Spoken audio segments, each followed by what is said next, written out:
Because really it's developing a life of trust in the Spirit. That's what this is all about. Mert ez az egész arról szól, hogy hogyan mélyüljünk, fejlődjünk a bizalomban. The more deeply that you can trust in the Spirit for everything handles all the problems of the world. Szóval minél inkább bízunk a Szentlélekben, hogy kezelje minden problémánkat. For example, this is a world of competition. Például ez a világ a versengés világa. But when you follow the Spirit, you are unwound from the competition.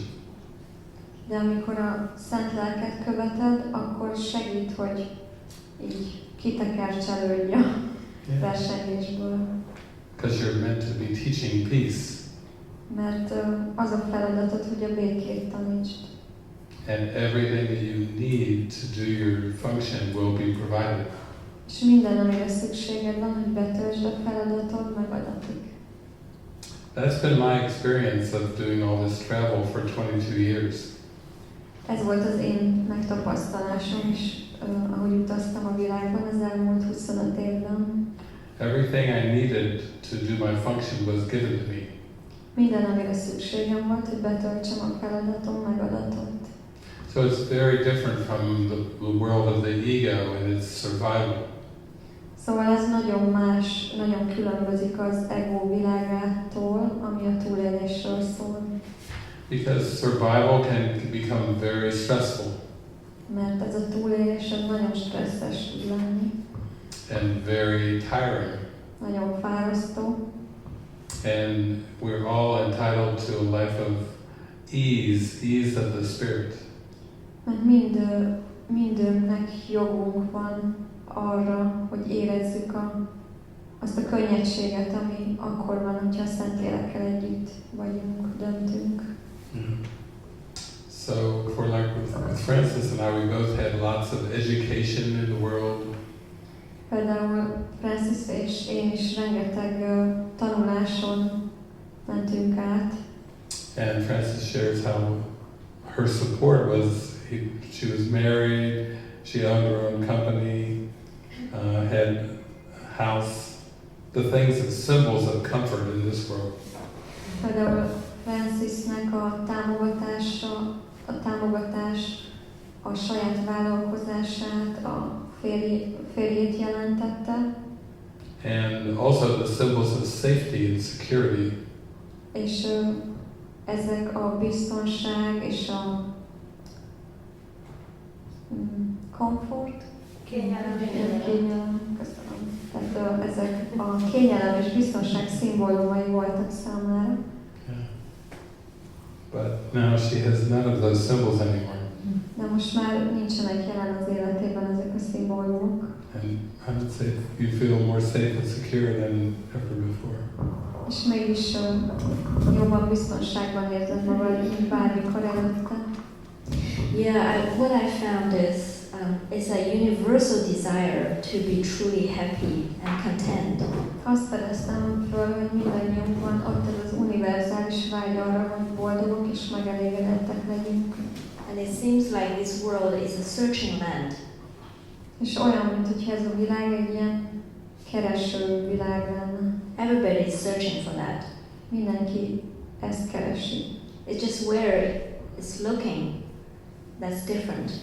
Csak az más, ahol keressük. And I realized that I didn't know what it takes to be happy. És rájöttem, hogy valójában nem tudom, hogy mit tenne boldoggá. What it actually takes is to be completely free from the thinking of the ego. Arra van szükség, hogy teljesen megszabaduljunk az ego gondolkodásmódjától. And there is really no other way to be fully content and happy. És nincs más mód arra, hogy boldoggá és elégedetté váljunk. So it's really the thinking that makes the difference. Tehát tulajdonképpen a gondolkodás az, ami különbséget hoz. That's why A Course in Miracles is such a fundamental tool to reach that state of happiness. ezért van az, hogy a csodák tanítása olyan alapvető eszköz ehhez, hogy elérjük ezt a boldogságot. It is a tool to work with the mind. Egy eszköz ahhoz, hogy az elmével dolgozzunk. And it is pointing to be reliant on the Spirit for us to change the mind.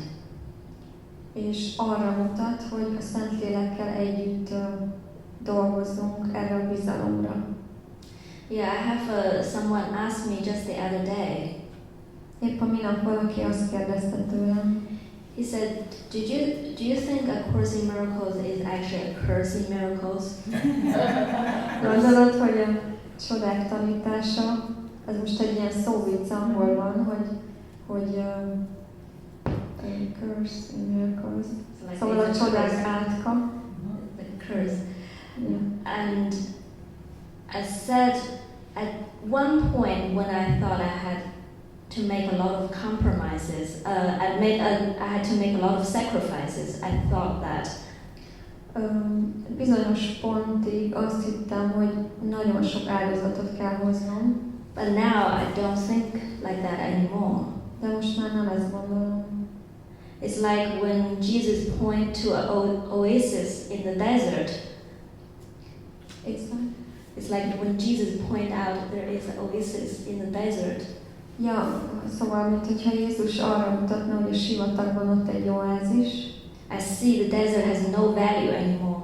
És hogy nincs értéke a sivatagnak. So I cannot say that giving up anything in the world or the thinking of the world is a sacrifice anymore. És éppen ezért nem mondhatom azt, hogy bármiféle áldozatot is kéne hoznom azért, hogy feladjam a világ és az ego gondolkodás módját. And this friend said he had some experiences. Ez a barát azt mondta, hogy volt néhány olyan élménye, megtapasztalása. And he felt he's one with everything. Hogy úgy érezte, hogy mindennel egy. And he can completely trust that everything works together for good. És teljesen meg tudod bízni abban, hogy minden a legfőbb jó érdekében történik. But he said that's a very temporary experience for him. De azt mondta, hogy számára ez egy ideiglenes megtapasztalás volt. And it's impossible to live consistently in that kind of state. És hogy lehetetlen, hogy konzisztens módon ebben az állapotban éljünk. And I said, yes, you can. I am living in that kind of state consistently. De én azt mondtam, hogy de igenis lehetséges. And the key is to trust the Spirit. És ennek a kulcsa az, hogy bízz a Szentlélekben. Without the trust of the Spirit, we're still thinking we are trying to do this on our own. Mert a Szentlélek nélkül még mindig azt gondoljuk, hogy egyedül vagyunk ebben, hogy magunknak kell mindent csinálni. It can still sometimes feel like a struggle. Úgy tűnik, mint egy küzdelem. But when we give everything in this life to be used by the Spirit, de ha mindent átadunk a Szentléleknek, hogy használja, for the purpose of forgiveness, a megbocsátás céljáért, we are naturally living in this state of trust and relaxation. Akkor természetes módon ebben a bizalomban élünk, és ebben a nyugalmi állapotban. And every experience becomes an experience to see how we're taken care of. És megtapasztaltam ezt, hogy mennyire törődnek velünk, vagy igen.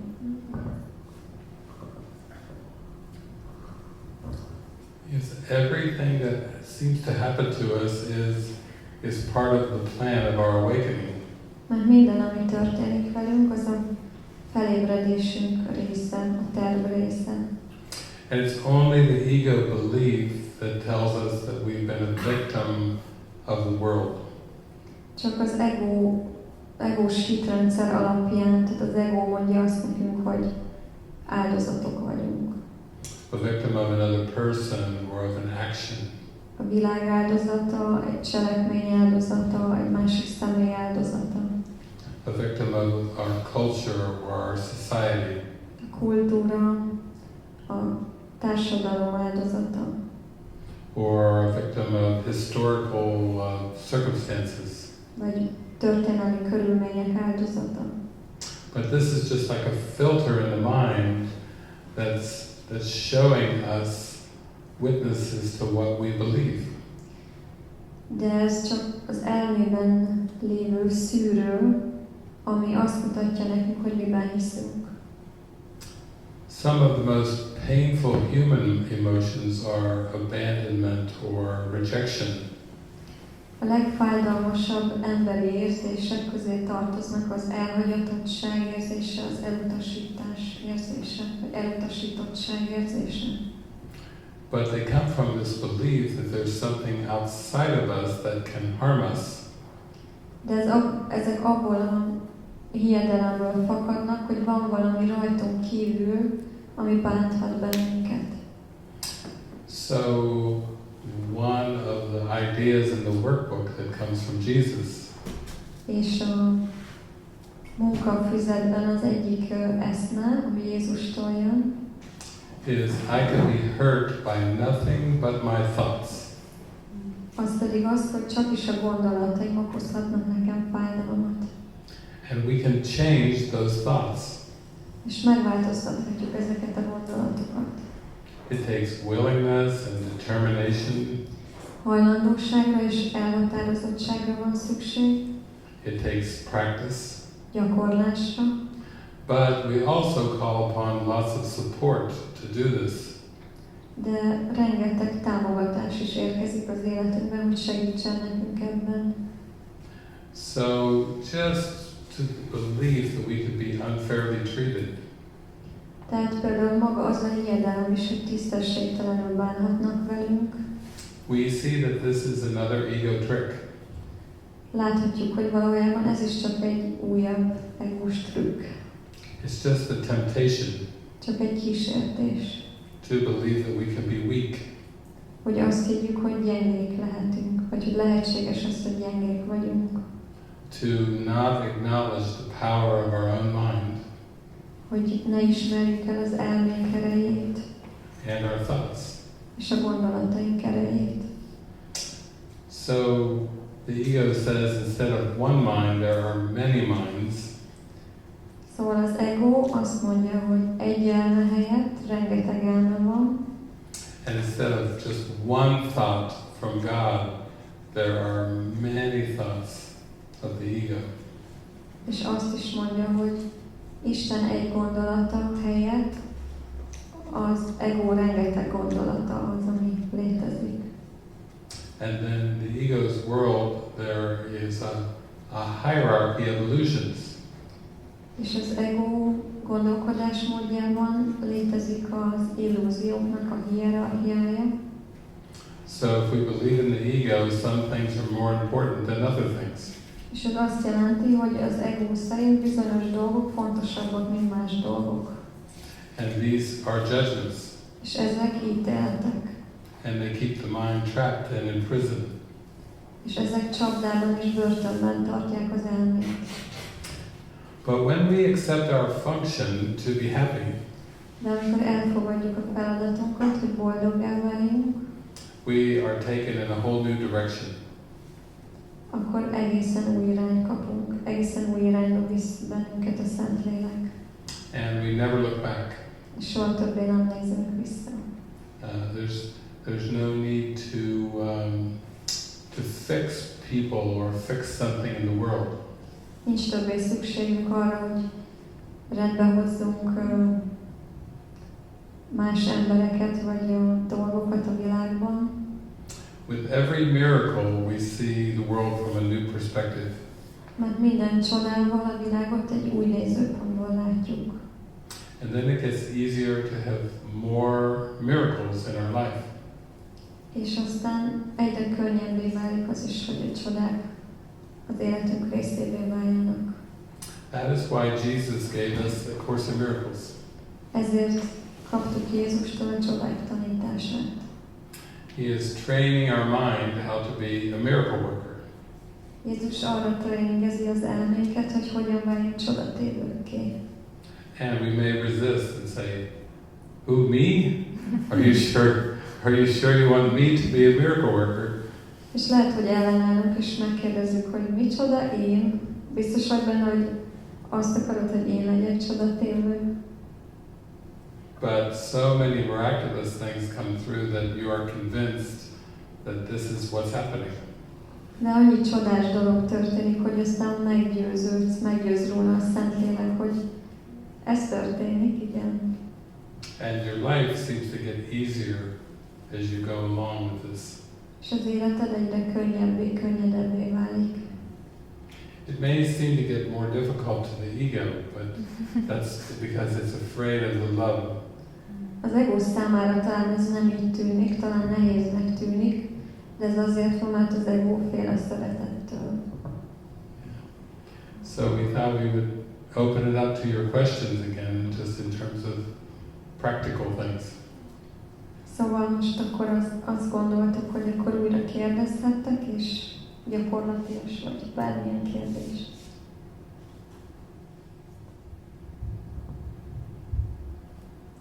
I have a question. Nekem van egy kérdésem. So, you're saying that we have the power to change our thoughts. Szóval azt mondod, hogy megvan a hatalmunk, hogy megváltoztassuk a gondolatainkat. But you are also saying that we are not the thinker of the thoughts. De azt is szoktad mondani, hogy nem a gondolatok, tehát nem a gondolkodó vagyunk, nem a gondolatok gondolója. So, how are these two coming together? Because I have the experience, szóval, hogy hogyan jön össze ez a kettő, mert nekem azon megtapasztalásom egyre inkább, hogy thoughts are just appearing and disappearing in the mind, so I'm not really controlling this. Tehát, hogy a gondolatok csak megjelennek, eltűnnek az elmémben, és igazából nem én irányítom ezt. Well, the thoughts of the ego are different from the thoughts of the spirit.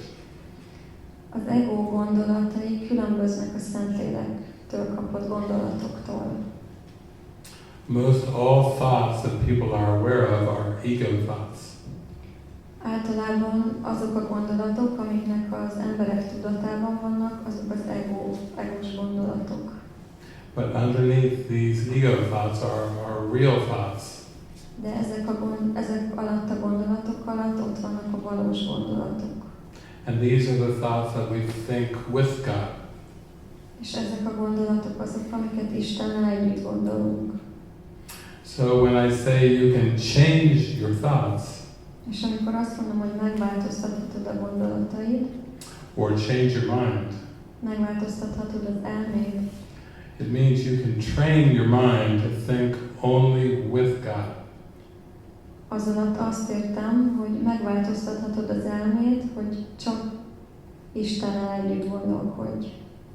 And these ego thoughts which seem to arise, Tehát tréningezheted magad el erre, és amikor the ego thoughts which seem to arise, és amikor látszólag az egós gondolatok felemelkednek, vagy jönnek, it's possible to give those over to the Spirit lehetséges, hogy átad őket a Szentléleknek. with much persistence and mind training. Sok kitartással és elmetréninggel, Until you have a realization that none of those are truly real. míg rá nem jössz, hogy ezek közül az egós gondolatok közül valójában egyik sem igaz. That your mind cannot really have been the thinker of those thoughts. Hogy valójában az elméd nem lehet gondolatoknak a gondolója. And your mind becomes so filled with light És az elméd annyira megtelik fénnyel, that these ego thoughts cannot even enter the mind. hogy ezek az egós gondolatok be se lépnek az elmédbe. So, in this high state of mind, they do not arise anymore. És ebben a magas elmeállapotban They do not arise. nem, tehát nem is jönnek ilyen gondolatok. And then the mind becomes very, very still. És az elme csendessé válik, nagyon csendessé. It's completely still. Teljesen csendessé. And the only thoughts that you become aware of És az egyetlen gondolat, vagy gondolatok, amiknek tudatában vagy, are thoughts of guidance. az útmutatás gondolatai, melyik a Szentlélektől érkeznek. Thoughts of instructions from the Spirit. Utasítások a Szentlélektől. And those thoughts are also very practical. És ezek a gondolatok nagyon gyakorlatiasak. It guides you in everything that you're to say or to do. Útmutatás, vagy mit tegyél, mit mondjál. So you don't really have to be concerned about what you're going to do. Tehát nem kell aggódnod azon, hogy mit kéne csinálnod. The thoughts are just given to you. Megadatnak a gondolatok. And it's the same with these talks. The words are given. Ahogy ezek alatt a találkozók alatt is megadatnak a szavak. I just come to these gatherings with a very open mind. Egy rendkívül nyitott elmével érkezek ezekre a találkozókra. And I don't know what words will come. És nem tudom, hogy milyen szavak jönnek. But they come very effortlessly. De rendkívül erőfeszítésmentesen jönnek. In a state of relaxation. Nyugalom állapotában. Just like water flowing. Ahogy a víz áramlik. You just are aware of these thoughts as they come through. Csak tudatában vagy annak, ahogy átáramlanak ezek a gondolatok rajtad. But there is no conflict in this guidance. De nincsen konfliktus az útmutatásban. All conflict comes from the ego thoughts. Minden konfliktus az egós gondolatokból fakad. And the ego doesn't know anything. És az ego igazából semmit se tud. That's why these thoughts are confusing thoughts. Ezért olyan összezavaróak ezek a gondolatok. So I may be able to draw a diagram here. Lehet, hogy rajzolok nektek itt egy diagramot. Because one time I asked Jesus, can you give me a map of my mind? Egyszer arra kértem Jézust, hogy tudsz nekem adni egy elmetérképet. Just to show me how it works. Csak mutasd meg nekem, hogy hogyan működik. And how I could heal. És hogyan tudok gyógyulni. Középen van a vágy.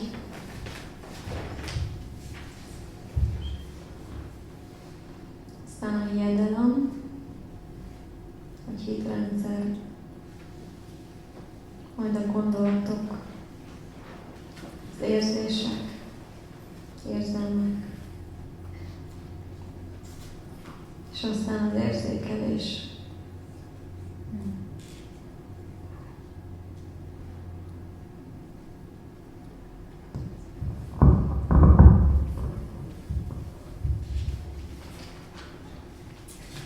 Starts in here and goes out.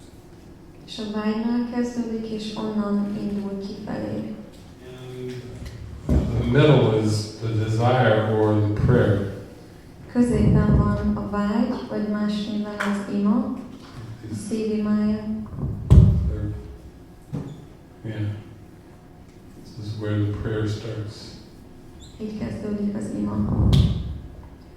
And then when you desire something other than spirit, És ha valami másra vágysz, mint a Szentlélek vagy a Szellem, this is where the belief of the ego starts. itt kezdődik az ego hiedelme, hitrendszere. And the ego has its own thoughts, És az egónak meg vannak a saját gondolatai, its own emotions, érzései, and its own perception. érzékelése. But when you become lined up with spirit, De amikor ráhangolódsz a Szentlélekre, draw right through here.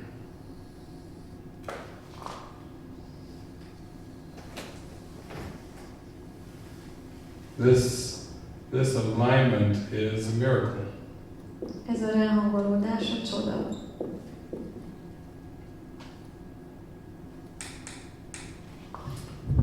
So, when you perceive a problem in the world, Amikor a világban egy problémát érzékelsz, the emotion that is underneath that perception of the problem az érzés, ami a problémának az érzékelése alatt található, the emotion is going to be fear underneath. ez az érzelem a félelem. And the fearful emotion comes from fearful thoughts. A félelemmel teljes érzések, a félelemmel kapcsolatos gondolatokból fakadnak. And the thoughts come from the belief of the ego. És ezek a gondolatok pedig az ego hitrendszeréből. But when you are completely lined up with Spirit, De amikor teljesen ráhangolódsz a Szentlélekre, the belief becomes forgiveness. a hiedelem, vagy hitrendszer a megbocsátás hitrendszere. And then these are your real thoughts. Ezek a valós gondolataid, The emotions are love and happiness and joy. az érzelmek, az öröm, boldogság, szeretet, And you perceive a very different world. és egy teljesen más világot érzékelsz. It's very unified. Egységes. You perceive the big picture. Látod a nagy képet. Everything is whole. Minden egész, teljes, There are no distortions. nincsenek torzulások. So Jesus gave me this map and I found it very helpful in my practice. És amikor Jézus adta nekem ezt a térképet, nagyon sokat segített a gyakorlásban. Let's take something like a relationship that seems to break up. Vegyünk például egy kapcsolatot, ami látszólag tehát szakítás határán van, And there's a lot of hurt and feelings of abandonment that are underneath. ez alatt olyan érzések vannak, mint a megbántottság, fájdalom, elhagyatottság érzése. These are all coming from the ego thought system, and at the core of it is the ego.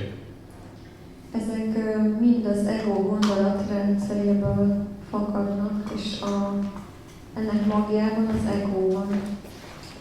And so the only way to be consistently happy is again to be free of the ego thought system.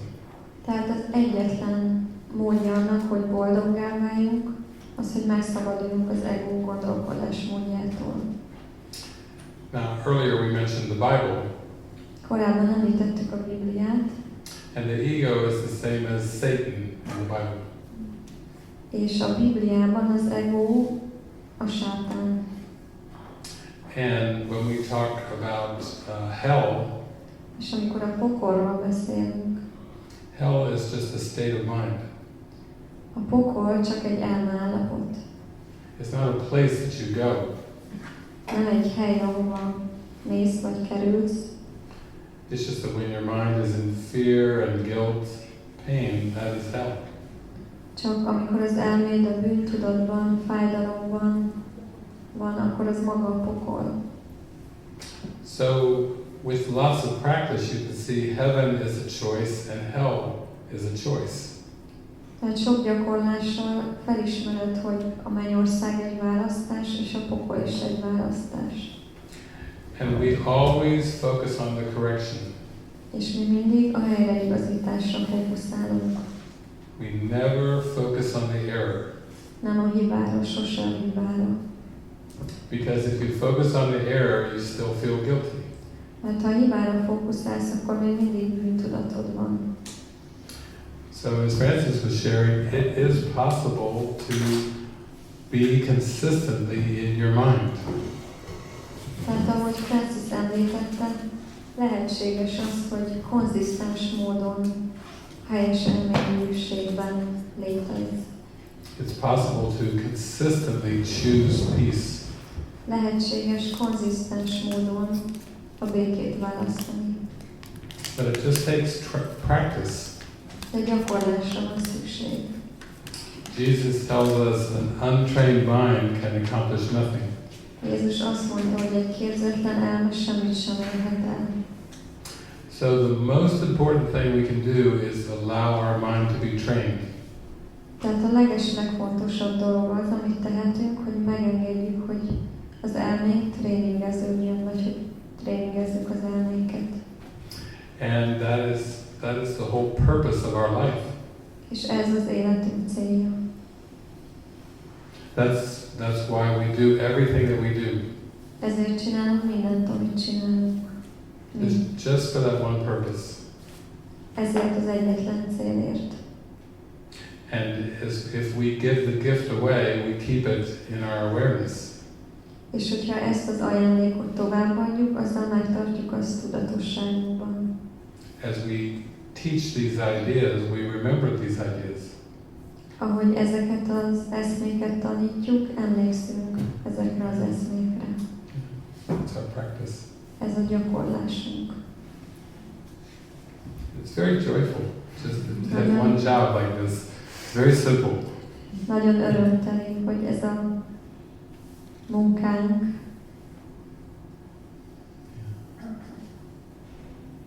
Boldog szakma. It's a happy job, Yeah. she said. Yeah. Spirit is a good boss. Szentlélek egy jó főnök. Very consistent. Nagyon konzisztens. Yeah. So it seems like I have two questions, but I think they're somehow related. So úgy tűnik, hogy két kérdésem van, de szerintem összefüggnek. And it's when you talked about the fear, this egoic fear, you just mentioned in one sentence basically the fear. It kind of grabbed me that I had to ask about it. Amikor az ego félelemről beszéltál, David, akkor megjelent bennem, hogy erről kérdeznem kell. And it's something that I experienced in my life, that whenever I decided to go on a retreat, a silence retreat, or even a retreat like this, bármikor úgy döntöttem, hogy elmegyek egy csendelvonulásra, vagy bármilyen elvonulásra, mint amilyen ez is, the decision to go was so deep, and it was so natural, and I felt so much happiness and not even doubt or anything.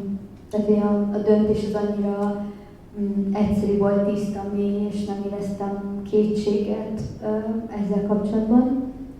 But the moment when the first day or just the day before the retreat arrived, every time such an overwhelming fear appeared that I thought I was just going to die. I cannot take it. And I couldn't even understand what this fear was about. De egy nappal, vagy akár pár nappal az elvonulások előtt minden alkalommal olyan intenzív félelem vett rajtam erőt, hogy azt hittem, hogy meg fog halni, és egyszerűen nem is értettem, hogy miért.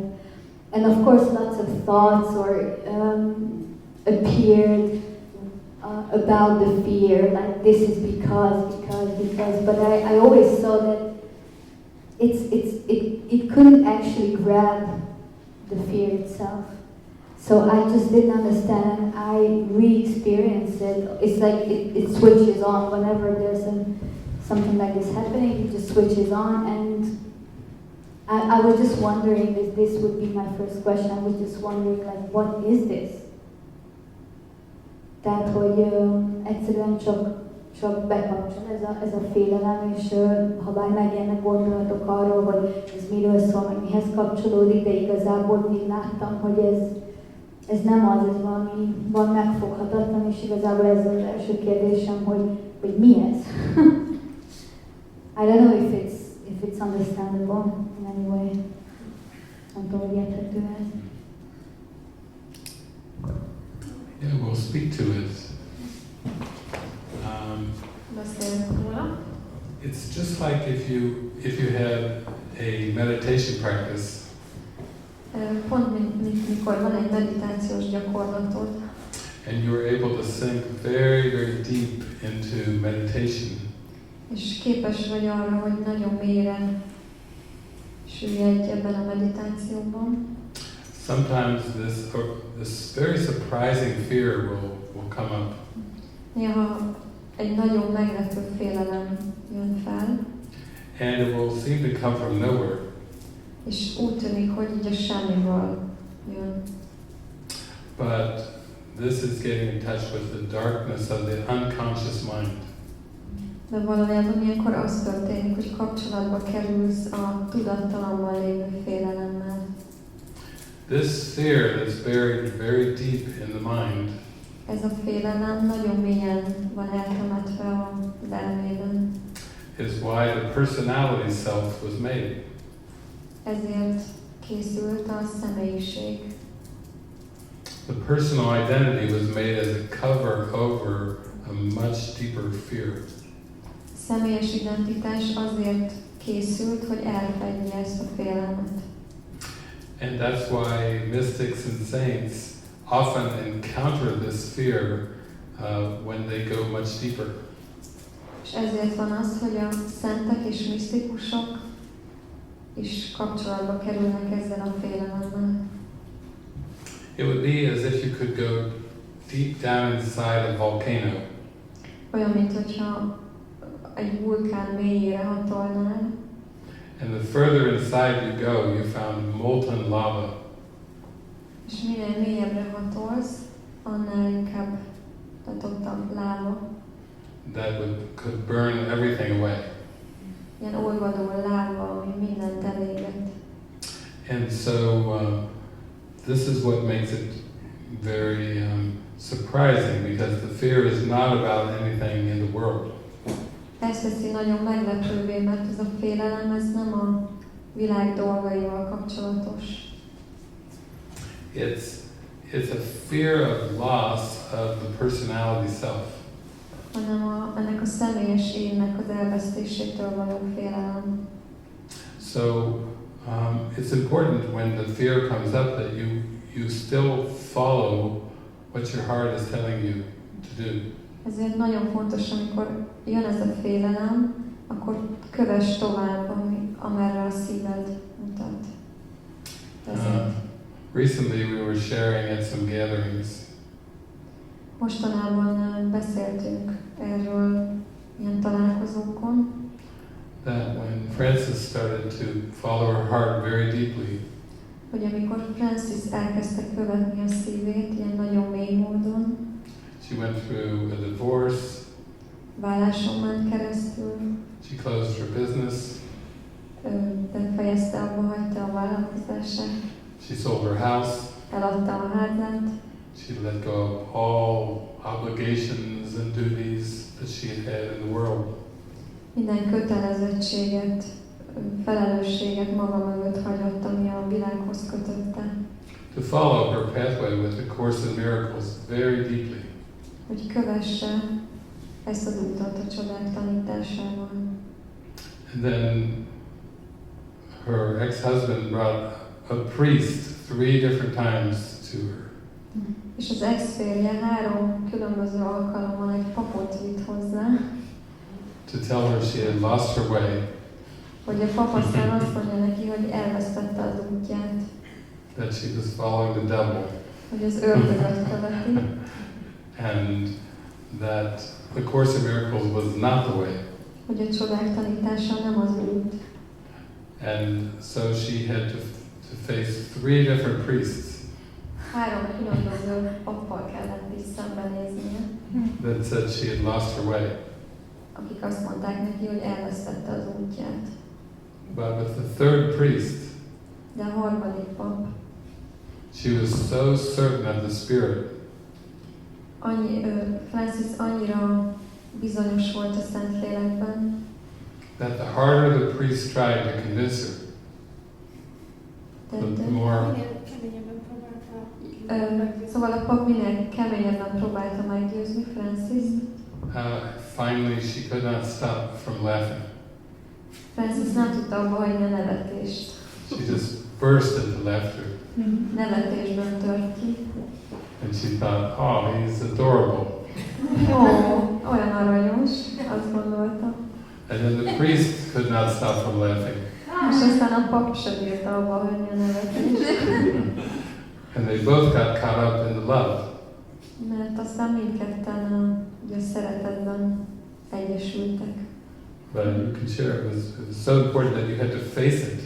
You had to face the fear that the priest was representing. Most beszélhetsz erről, hogy mennyire fontos volt szembenézni azzal a félelemmel, amit a pap szimbolizált. Yeah, you know, on this path, one thing that we cannot avoid is to face what is coming up from the unconscious mind. Ezen az úton nem kerülhetjük el ezt a szembenézést, ami a tudatalatti elmében lévő félelemmel lévő szembenézést jelenti. Because a lot of the problems is caused that by us pushing away what is in our mind. Mert pontosan ebből fakad legtöbb problémánk, hogy el akarjuk nyomni azt, ami az elménkben megjelenik. And the whole life I noticed I was trying to live a certain way or build up certain things to protect something. Észrevettem, hogy az egész életemben ez erről szólt, hogy a védelem miatt kezdtem el építeni dolgokat, vagy csinálni dolgokat. And this something that we're trying to protect is actually a self-identity, a separate self-identity. És az, amit ilyenkor meg akarunk védeni, az maga ez az elkülönült személyes identitás. So in a way the ego is terrified of any of these routines being broken. És az ego éppen ezért teljesen meg van rémülve attól, hogy megtörjük a mindennapi rutinjainkat. Because in those little things, what we call our lives, our identity is hidden. Mert ezekben az apró dolgokban van elrejtve az identitás. So on this spiritual journey, you find it's actually common that Spirit will guide us to make changes. És a spirituális úton éppen ezért gyakori, hogy arra kapunk útmutatást, hogy változtatásokat tegyünk. It's really because in these changes, the reason that we're living things, we're living the life the way we live it, is because we're holding on to certain beliefs. Azért élünk úgy, ahogy élünk, mert ragaszkodunk bizonyos hiedelmekhez. And every time there's a change happening, certain beliefs bring up to the surface. És bármikor ilyen változások történnek, akkor a hiedelmek felemelkednek a tudatosságba. And the Course says a meaningless world engenders fear. És a kurzus azt mondja, hogy egy értelmetlen világ félelmet kelt. The ego is trying to put meaning onto everything and want to hold the meaning together. Az ego mindennek értelmet akar adni, és ragaszkodik ezekhez a... And you probably notice the fear actually cannot be put onto anything. És talán észrevetted, hogy ez a félelem, tehát nem találod az okát a világban. It's really in the collapsing of this construct. Igazából ennek a egós felépítménynek igen, összedőléséből fakad, köszönöm. The ego is exposed. Tehát az ego lelepleződik. Yeah, that's why it really feels like death, like dying. So it's like it every time it was so strong, like even the mind could have constructed that I would die physically, but it's really like what you say, this collapse of me, the death of me. Tehát, hogy tényleg ez is volt olyan érzésem, mintha halál, tehát, hogy az elme mondjuk hozzá is mondta akár azt, hogy fizikailag fogok meghalni, de hogy tulajdonképpen egy teljes összeomlás az önmagamnak a halála érzete volt bennem. Yeah, we noticed actually a lot of people who came to our community. Észrevettük, hogy nagyon sokan, akik a közösségünkbe jönnek, They experienced the most fear right before they came. általában akkor érzik ezt, mielőtt jönnek. And all the excuses will come up. Minden kifogás jön. Sometimes they break their legs before. Néha eltörik a lábukat, mielőtt And they're just jönnek. going through tremendous fear for reasons. They can make up reasons in the mind. És ez a félelem felemelkedik a tudatosságba, és akkor megpróbálnak okokat találni, hogy miért van ez a félelem. And when they arrive, they said, "Oh, I don't know why I was afraid." És amikor megérkeznek, akkor azt mondják, hogy hát nem értem, hogy miért féltem annyira.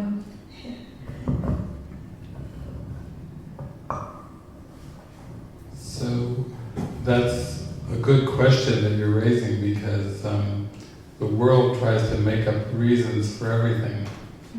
Szóval ez egy nagyon jó kérdés, amit feltettél, mert a világ mindig okokat akar adni, vagy mindennek értelmet akar adni.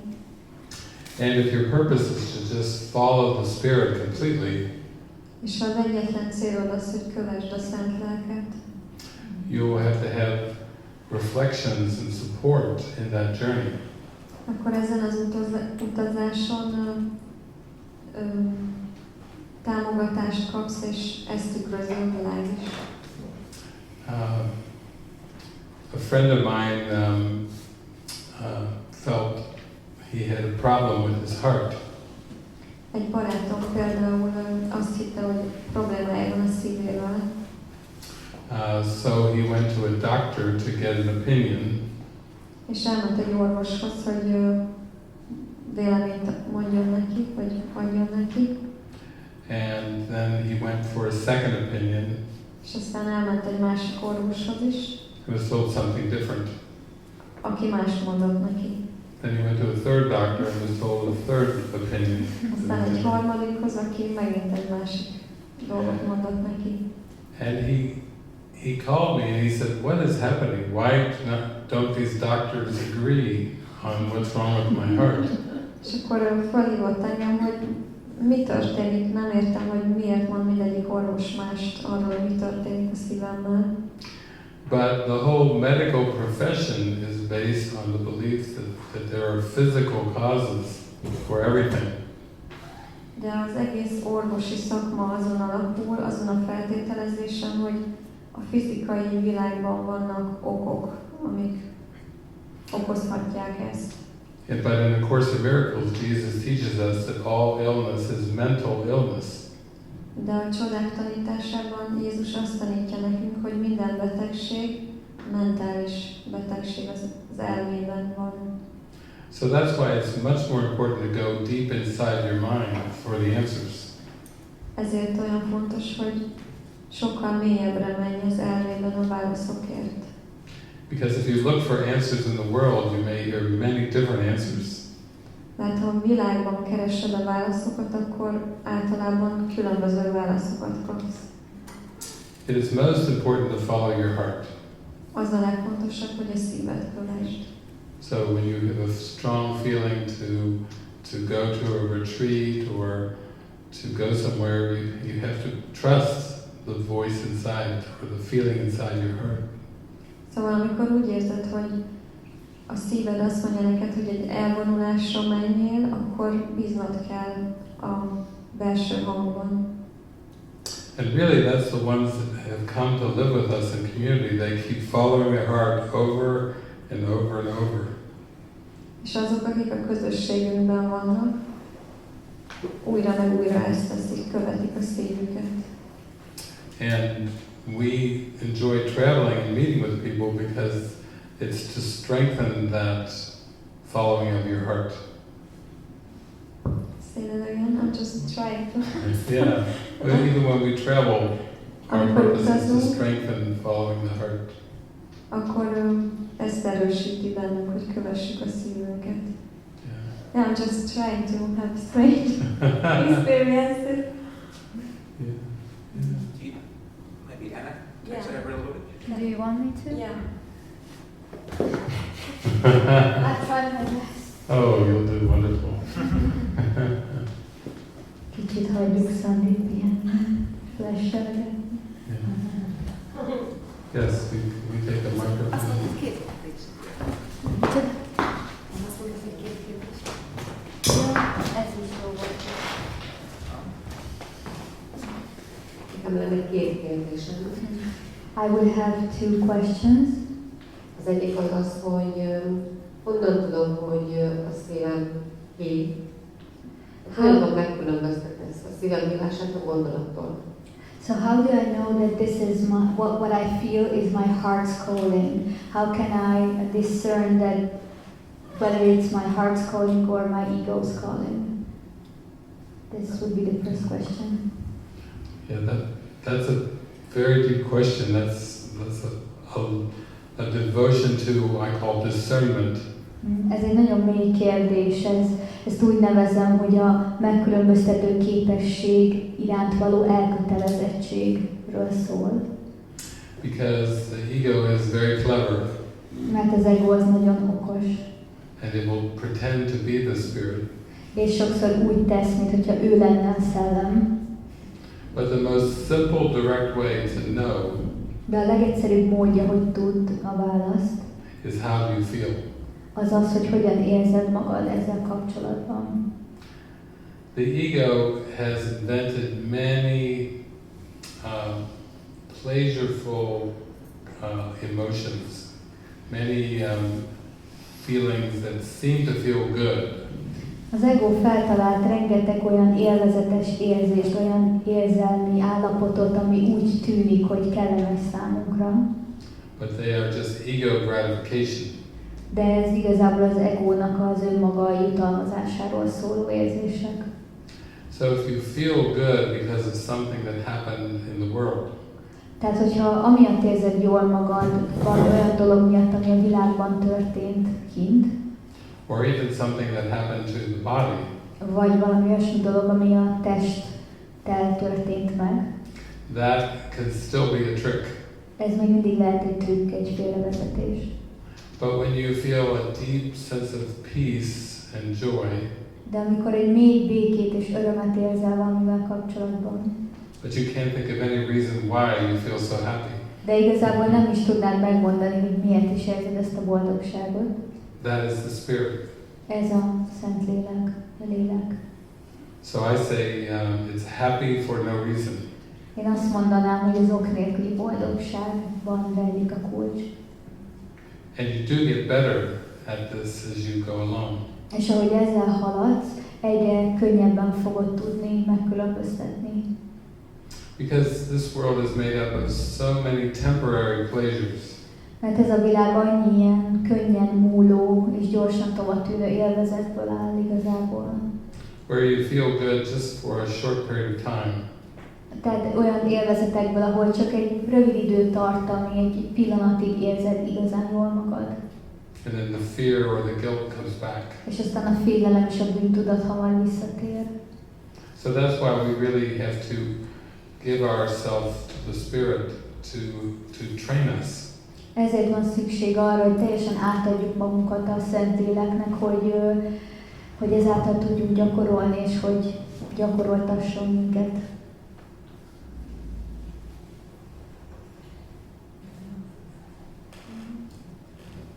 Köszönöm. Thank you. A másik kérdésem az az lenne, hogy beszélnél az elméről. Mert én nem tudom, hogy mi ez, hogy ez így hogy van. My other question would be whether you could speak about the mind, because I'm not really sure whether I understand totally what the mind actually is. Elhangzott az, hogy tréningezzük az elménket. Ez így konkrétan. So there was this sentence about training our minds, and I wonder what that means. Well, first, I could say that the mind is not the brain.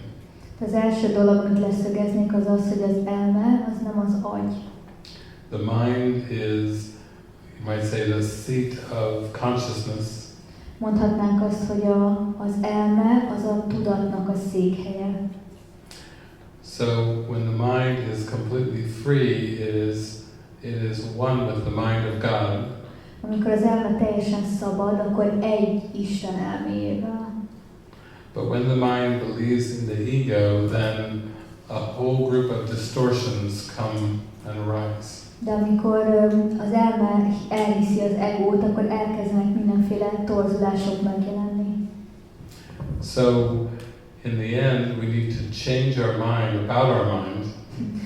A végén igazából arról van szó, hogy meg kell változtatnunk az elméről alkotott elmebeli elképzelésünket. To really see that we are not the ego.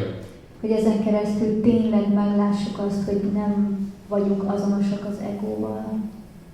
In heaven or nirvana, we do not have any beliefs.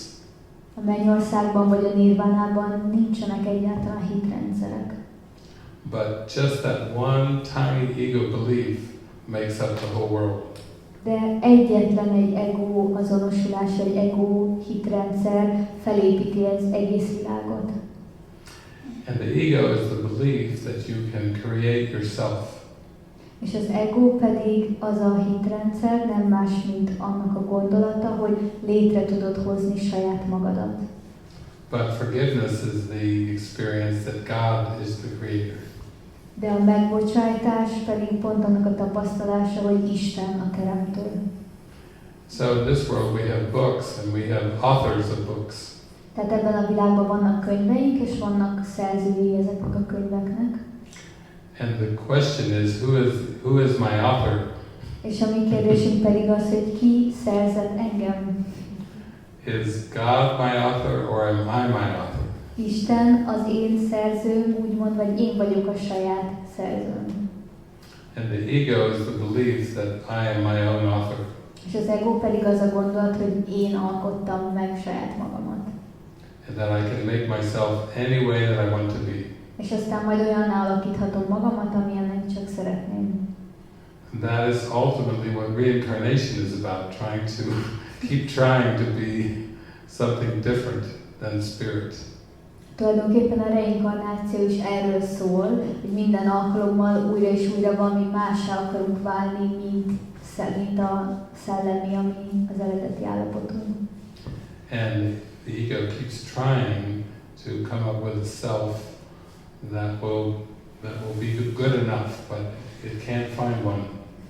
Az ego megpróbál létrehozni egy olyan ént, ami majd elég jó lesz, de hiába próbálkozik, sosem tud létrehozni egy ilyen elég jó ént.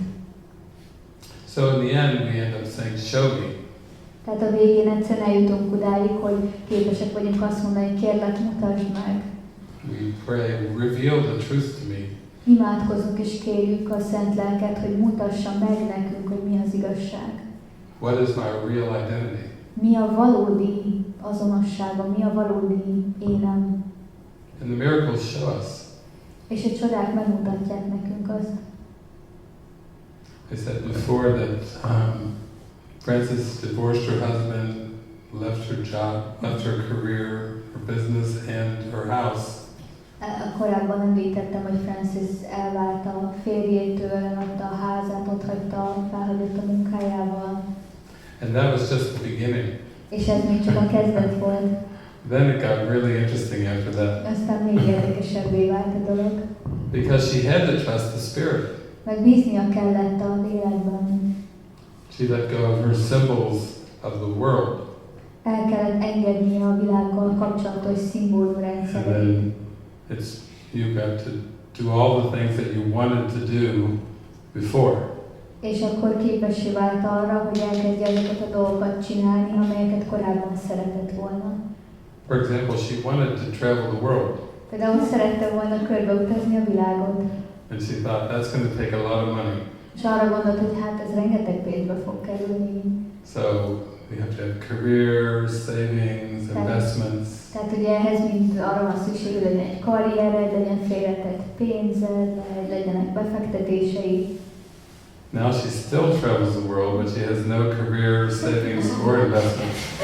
Hogy továbbra is utazik a világban, de nincs se karrier, se befektetett pénze. Yeah, and I also want to just say a few things about your question of how to discern whether it's the spirit or the ego. Szerettem volna én is egy-két dolgot hozzáfűzni ahhoz a kérdésekhez, hogy hogyan lehet megkülönböztetni, hogy a Szentlélek szól-e, vagy pedig az ego. Because it's a very common question that people ask every time when we talk about following the Spirit. Mert ez egy nagyon általános kérdés, amit az emberek feltesznek akkor, amikor arról beszélünk, hogy kövesd a szellem hívását, szellem hangját. What I found out is that it's not that people really have a difficulty in finding out which is the spirit and which one is the ego's voice. Amit én tapasztaltam, az volt, hogy igazából az embereknek nem abban van a nehézségük, hogy megkülönböztessék, hogy melyik a Szentlélek hívószava, és melyik az egóé. The truth is, when there is a fear in the mind, the ego will actually actively attack the spirit's guidance. Amit én tapasztaltam, az az, hogy amikor félelem jelenik meg az elmében, akkor az ego megpróbálja megtámadni a léleknek a vezetését. So there could be a lot of attack thoughts coming up or doubt thoughts coming up with certain guidance. Tehát akkor megjelenik ez a vezettetés, akkor ezzel együtt megjelenhet rengeteg támadó gondolat, rengeteg félelem ezzel az útmutatással kapcsolatban. So I think it's an important step to actually be able to question what am I afraid. If there is a specific situation and I want to know what is the Spirit's guidance. Tehát úgy tapasztaltam, hogy nagyon fontos az, hogy egy adott szituációval kapcsolatban, hogyha megjelennek félelmek, akkor megkérdőjelezzük ezeket a félelmeket, hogy így meg tudjuk látni, hogy mi tulajdonképpen a valódi útmutatása a szellemnek. Yeah, in those situations to be very honest with yourself and look at what you're afraid to lose. Nagyon őszintének kell lennünk egy ilyen helyzetekben, és meg kell néznünk azt, hogy tulajdonképpen mitől félünk, mit félünk elveszíteni. And when that is seen and not hidden, és amikor erre ránézünk, és valóban meglátjuk, és nem nyomjuk el, nem rejtjük el magunk elől, then I will be in a space to tell the Spirit, just show me if it is your will, but my mind is open up to all the possibilities and options. Tehát akkor egy olyan térbe kerülök, ahol tudom azt mondani a szellemnek, hogy kérlek mutasd meg, hogy mi a te útmutatásod, és nyitott vagyok arra, hogy az elmémben az összes ezzel kapcsolatos lehetőség megjelenjen a félelem ellenére is. Then I can feel the joy and the peace when I consider the Spirit's guidance. És amikor meg tényleg magamhoz veszem a szellem, a Szentlélek útmutatását, akkor elkezdem érezni az örömöt és a békét ezzel kapcsolatban. And I will be able to see a lot of signs and symbols as well. És képessé válok arra, hogy meglássam a jeleket és a szimbólumokat, amelyek ennek az útmutatásnak a részei. Because Spirit doesn't only just provide a guidance, it always provide a means to achieve it too. Mert a szellem nem csak az utat mutatja meg, hanem azt is megmutatja, hogy hogyan valósítsuk azt meg. So when it is a guidance and when I'm opening my mind to it, amikor ez az útmutatás megjelenik, és én megnyitom az elmémet, hogy befogadjam, I can see it is actually a very obvious and easy option. Amikor nyitottá válik az elmém, akkor itt meg tudom látni, hogy valójában ez egy nagyon könnyű és teljesen nyilvánvaló választás. Saying I can give you an example. Szeretnék erre mondani egy példát. One time, Francis and I were in a hotel in China. Valamikor régen Kínában együtt voltunk Francisszel egy szállodában. And we both heard the guidance that we were to travel all the way around the world, completely around the world. És mindketten azt az útmutatást kaptuk, hogy utazzunk körbe, teljesen körbe az egész világot. And then the guidance came in was book all of your airline flights, all of your flights for around the world. És aztán azt az útmutatást kaptuk, hogy most foglaljátok le az összes repülőjáratot, ami a világ körüli utatok során lesz. So we prayed and joined together, and she booked every single flight that we would take, all the locations we would do for a trip all the way around the world, back from China all the way around and back to China again. Akkor imádkoztunk együtt, és ő meg felment a netre, és lefoglaltuk az összes járatot, ami Kínától a világon át körbe egészen vissza Kínáig vezető utak, az állomásokkal együtt, minden, ami szükséges volt ehhez. So that's an example of how guidance can save time. Tehát ez például egy példa arra, hogy az útmutatás hogyan tud időt megspórolni nekünk. Other times it comes in a very spontaneous way, so we don't know what's coming next. Máskor nagyon spontán módon jelenik meg ez az útmutatás, olyan módon, hogy nem is tudjuk, hogy mi a következő lépés például. And the Spirit will even guide you in your relationships. És a szellem a kapcsolataiban, párkapcsolataiban is irányítani, vezetni fog. They're like relationship assignments that come to you. Tehát például ilyen kapcsolati megbízatások, hogyha megjelennek benned. Yeah, and that's the way it goes a lot of times in purpose, where you're brought together with people or translators that will be a blessing for everyone. Tehát nagyon sokszor megtörténik, hogy ezeken az útmutatásokon keresztül összekerülsz olyan emberekkel, akik olyan tolmácsokkal, akik segítők és áldás lesznek mindenki számára, maga a kapcsolódás is. The first time I went to Argentina, the Spirit sent me 14 translators.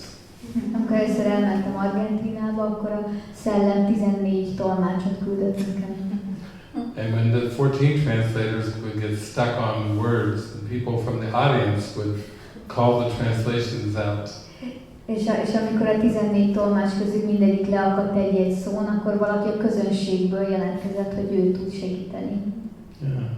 People would offer places to stay or houses, and there was a group of 4 of us that were traveling, so it was very, very helpful. Mert 4-en utaztunk, nagyon nagy segítség volt, ezt emberek felajánlottak házaikat, vagy helyeket, ahol megszállhatunk, és így egy folyamatos segítségben volt részünk. On this trip in Europe, we are going through 10 countries. Itt most az európai turnénkon 10 országon át fogunk utazni. And most often there's 6 of us traveling together. És általában 6-an, az a leggyakoribb, hogy 6-an utazunk együtt. So we have to have lots of guidance and internal guidance about how to work that out. Tehát nagyon sok szükségünk van arra, hogy ezen a belső vezetésen keresztül meglássuk, hogy hogyan tudunk harmonikusan mindent megoldani, ami ezzel jár. And with all those decision points, you know it's the Spirit when it flows very easily. És ezeknél a döntési pontoknál onnan tudod, hogy a Szentléleknek az üzenete az, hogy minden olyan könnyedén áramlik, természetesen. We are meant to have an easy life. Tulajdonképpen arra vagyunk hivatottak mindannyian, hogy könnyű életünk legyen. It's the ego that wants us to give us challenges, make things very complicated and difficult. Az ego szeretne kihívásokat adni, mindenféle összetett és komplex módú dolgokat létrehozni. So the easiness of the Spirit is always there, but the ego is always trying to make things difficult every single time. Tehát a Szentléleknek a könnyűsége mindig ott van, de az ego mindig próbálja ezt meghekkelni és bonyolítani és kihívásokat állítani számunkra. And that's what Francis meant when she said the ego will attack the Spirit's guidance. És ezt értette Francis, amikor azt mondta, hogy az ego meg fogja támadni a Szentléleknek az útmutatását. The Spirit's guidance is for you to have a simple, easy life. Tehát a szellemnek az útmutatás és vezetése az, hogy egy könnyű és áramló életünk legyen. But we have to be very humble and very willing to follow in order to experience that ease. De nagyon alázatosnak kell lennünk, és nagyon megengedőnek ahhoz, hogy tudjuk követni ezt a könnyűséget és ezt az áramlást. A lényegom rengeteg unatkozik ezek szerint. Rengeteget mit csinál? Unatkozik. It seems like my ego is bored very, very much. És ezt ezt a mindennapokban is ugyanígy kell, mint ahogy most elmondtad a példán keresztül. Tehát ezt a mindennapokban ugyanígy kell, mint most az utazáson sotokon keresztül elmondtad, tehát ezt a könnyedséget. So És így kellene? do you think, or do you mean that the same way that you experience this easiness and this flowing during your traveling, is this the way it should be in our everyday life? Yes. Yeah, it's meant to be a flow all the time. Mert igen, tehát a válasz az, hogy ez egy örökös áramlásnak és könnyedségnek kell lennie. Akár hétköznapokban, akár bármi másban. Yeah. And I can relate because boredom is a form of fear. És tudok kapcsolni ahhoz, amit mondtál, mert az én tapasztalatom az, hogy az unalom az egy fajtája félelemnek. When I was in the university for 10 years, I was many times bored. Very bored. Amikor az egyetemre jártam 10 éven át, akkor nagyon sokszor unatkoztam, és mégpedig nagyon unatkoztam. I would want to just tune out the professor and do lots of daydreaming because I was so bored. Szerettem volna csak így lekapcsolni a professzorok előadásait, és csak ilyen álmodozásokba belekerülni, mert annyira unatkoztam. And then I worked at jobs and I was extremely bored at the jobs too. És aztán különböző munkákat végeztem, és halálosan unatkoztam a munkák során. And then when A Course in Miracles came into my life, Amikor viszont belépett a csodák tanítása az életembe, I could feel that the Spirit wanted me to give my whole life over to the Spirit. de én akkor kezdtem el érezni, hogy a Szentlélek arra kér, hogy az egész életemet átadjam neki. The Spirit was saying, I will cure your boredom. És azt mondta a Szentlélek, én majd meggyógyítom az unalmadat. And it has been a very exciting adventure for the last quarter of a century. És nagyon izgalmas utazássá vált így az életem az elmúlt negyed évszázadban. Because I never really know what's going to happen. Mert igazából fogalmam sincs, hogy mi lesz a következő dolog az életemben. It's kind of exciting. Nagyon érdekes, hogy nem tudom, hogy mi fog történni. Because it works out, always works out so well. Mert másrészt pedig mindig minden a lehető legjobban alakul. And we have to know that we're worthy of love. És tudnunk kell, hogy megérdemeljük a szeretetet. We're worthy of falling deeply in love.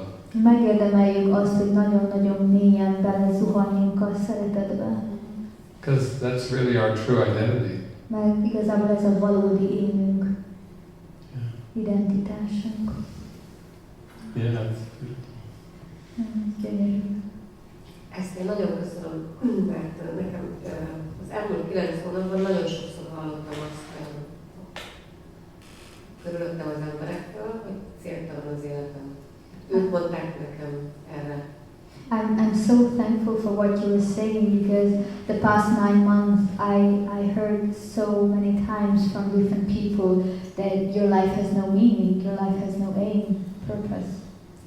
És elkezdtem ebből a könnyedségből egy ilyen nagyon befeszült és összeszorult életet élni. And so I kind of believed that, and I started to go from easiness to this contracted anxiety state of living. És mostanra, tehát eddig a pillanatig, tehát a mai napig, azt érzem, hogy annyi papírt kell takarítanom ebből kifolyólag, mint következmény. And so because of this, I really feel like up until this moment, I have to clean so much shit out in my life because of this belief that I have. Amivel most nyugodt vagyok, de amikor idejöttem, akkor én nagyon gondterhelt voltam. So now I feel fully at peace, but when I came here, I was really full of anxiety. Igen, tehát hogy most ez így rendben van, azt érzem, itt veletek. So now I feel that here with you, Úgyhogy maradnék a közösségben. it's okay. So I would love to stay here. Igen, és nem tudom, hogy mi lesz így kint, kívül. And I don't know, and I'm kind of afraid of what's going to happen outside there. Yes, I like reminding people how perfect they are, Szeretem emlékeztetni az embereket arra, hogy ők milyen tökéletesek is. and that they can't really mess it up. They can't. És hogy igazából nem tudják elrontani ezt az egészet. That way they can start to relax. És ilyen módon, ha ezt így elhiszik és befogadják, akkor végre elkezdhetnek megnyugodni. And just let life unfold. És csak engedhetik, hogy az élet feltárja saját magát. When I was a child, I was very shy. A gyermekként nagyon szégyenlős voltam és félénk. And then I was shy in school. És aztán az iskolában is félénk voltam. And in my senior class, I was voted most shy. És aztán a felső éves tanulmányom során a legfélénkebbnek választottak meg. Then I went to university and I was shy. És aztán egyetemre járva is továbbra is nagyon szégyenlős voltam.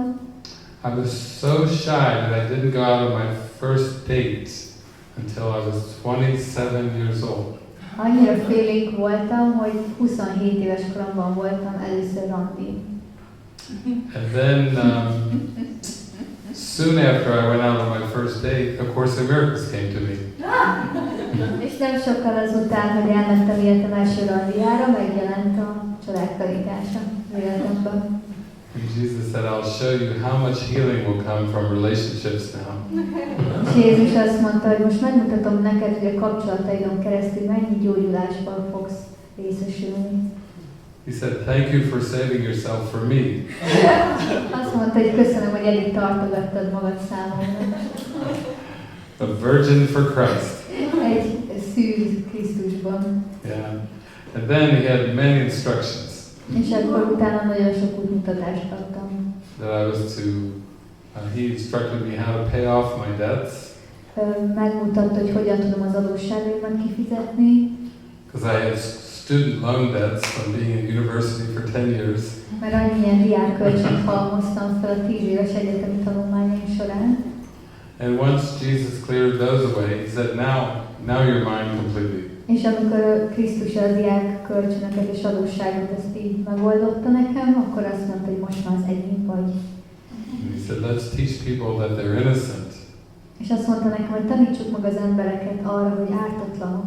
that they don't have to figure out the future, És arra, hogy nem kell kitalálniuk a jövőt. that they don't have to keep thinking about the past and their past mistakes. És tanítsuk meg őket arra is, hogy nem kell gondolniuk a múltra és a múlt hibáira. Because the Spirit knows the way to innocence. Mert a lélek, a szellem tudja az utat az ártatlanságban. And we really all are innocent.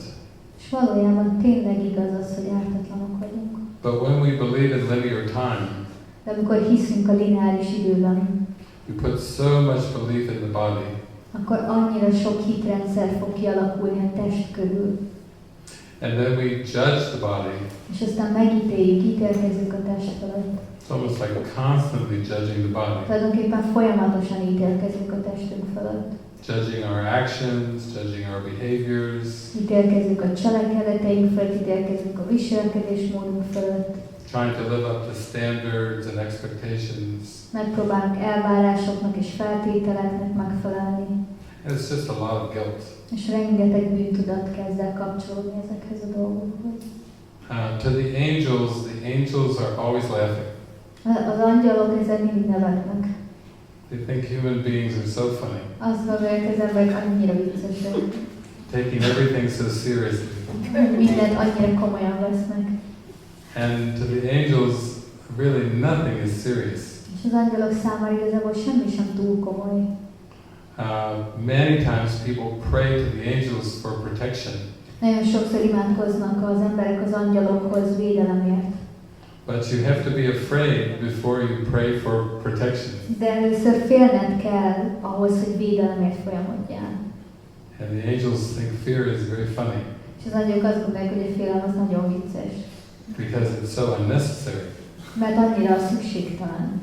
It's really a waste of time Annyira egy időpocsékolás. when there's so much joy that can come through instead. Amikor annyi öröm és boldogság jelenhetne meg a félelem helyett.